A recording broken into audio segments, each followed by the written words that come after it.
Good day, I'm Bob the Necromancer, and today we're doing an unboxing.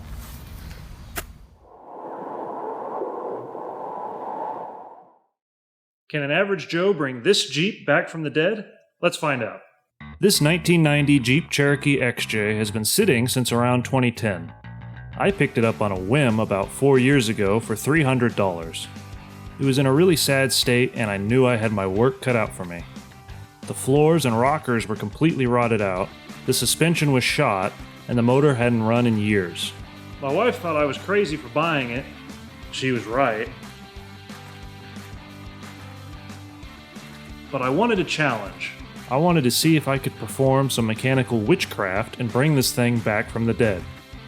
I also wanted to learn how to weld, both sheet metal and thicker stuff, and this Jeep provided the perfect opportunity for that. After working on it off and on for about a year, depression got the best of me and the Jeep has just been taking up space in my garage ever since. Recently I gave myself an ultimatum. Either sell the Jeep or get back to work on it. After considering both options, I decided that I want to keep it.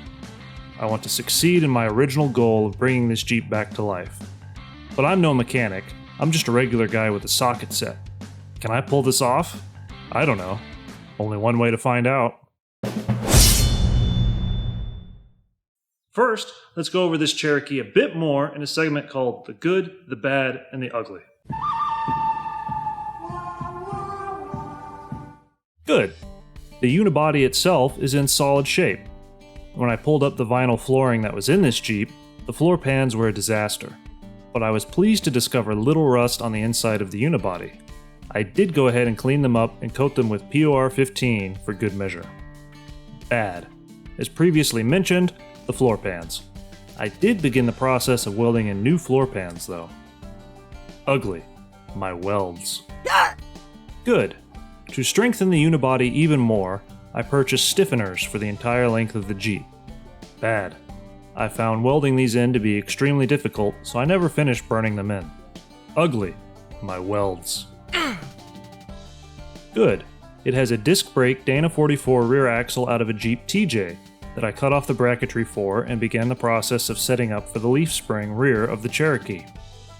Bad. It has a low pinion Dana 30 in the front, with no steering. Ugly. I need to finish welding on the Dana 44, and my welds are ugly. Ugh. So what are my plans for this Jeep? Well, I need to find a different front axle for it. I used to have a front Dana 44 out of a TJ that I was planning to use in this, but I sold it when I thought I was selling this Jeep. I also had a factory XJ rear Dana 44, but I sold that for the same reason. Oops. Anyway, I need something new for the front as this low pinion Dana 30 is just not going to cut it. Part of me wants to go crazy and build a custom front Dana 44, but in reality, a solid high pinion Dana 30 will be fine for my needs. This is going to be more of an overlander than a hardcore rock crawler. I want something that will function on-road just as well as off, to take me to the trailhead where I can then get lost in places that most people never go. I also have a baby on the way, and I want to be able to take my family with me on adventures, so bouncing around in the rocks is a no-go.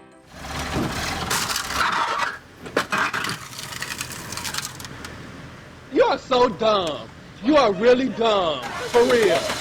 I just want to be able to explore the forests and the mountains. So what does that mean? Well, I currently have 285 tires on TJ Moab wheels. I might go up a little bigger to the equivalent of a 35-inch tire, but that's probably about it. I'm also going to need lockers. I'm currently thinking a limited slip in the rear and a selectable up front. I'm going to need some armor and also a winch for this thing.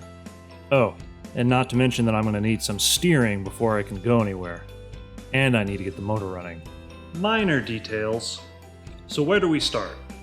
Before we can get to any of that big picture stuff, the fun stuff, I need to get the interior put back together. That mostly means finishing the floors.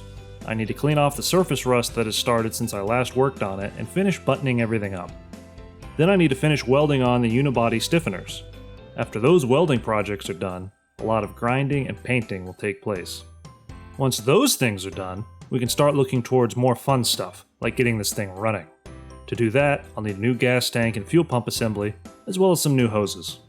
This is going to be a lot of work to bring this Jeep back to the land of the living and to get it back on the road. It's going to be a while before this thing sees any trails, and I'll be honest, I'm a little intimidated by the size of this project. Can an average guy, like myself, pull this off? Or am I biting off more than I can chew? Only time will tell.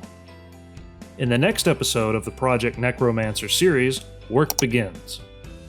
Be sure to like and share this video and subscribe to my channel to stay up to date on all shenanigans relating to this Jeep build. That's everything I have for today.